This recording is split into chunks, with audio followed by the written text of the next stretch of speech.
Plastic പോലുള്ള വസ്തു ചുണ്ടിൽ കുടുങ്ങിയ നിലയിൽ ദേശാടന പക്ഷിയെ കായംകുളം ചേരാവള്ളി കോലെടുത്ത് ഭാഗത്ത് വീട്ടിലെ മരത്തിൽ കണ്ടെത്തിയെങ്കിലും രക്ഷിക്കാനുള്ള ശ്രമം വിഫലമായി.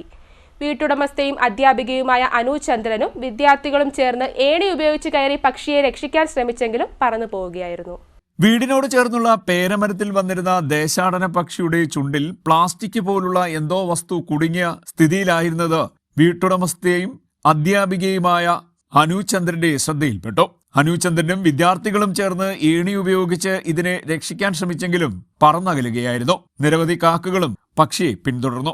India, Pakistan, Nepal, Sri Lanka, Malaysia, Indonesia, Philippines തുടങ്ങി ഉഷ്ണമേഖല, ദക്ഷിണ തെക്ക് കിഴക്കൻ ഏഷ്യയിലുടനീളം കാണപ്പെടുന്ന പക്ഷിയായ ഓറിയന്റൽ ഡാർട്ടർ അഥവാ സ്നേക്ക് ബേർഡ് ആണ് ചുണ്ടിൽ പ്ലാസ്റ്റിക് പോലുള്ള വസ്തു കുടുങ്ങിയ നിലയിൽ അനുചന്ദ്രന്റെ കായംകുളം ചേരാവള്ളി കോലെടുത്ത് റെയിൽവേ ക്രോസിന് സമീപമുള്ള വീടിനോട് ചേർന്നുള്ള പേരമരത്തിൽ വന്നിരുന്നത്. ഈ പക്ഷി ജലാശയങ്ങൾ, തടാകങ്ങൾ, നദികൾ, ചതുപ്പുകൾ എന്നിവിടങ്ങളിൽ വസിക്കുന്നതാണ്. മത്സ്യങ്ങളെ വേട്ടയാടാൻ വെള്ളത്തിൽ മുങ്ങി നീന്തുകയും ചെയ്യുന്നു.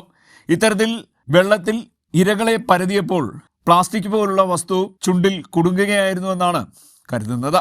CDNet news, Kayamkulam.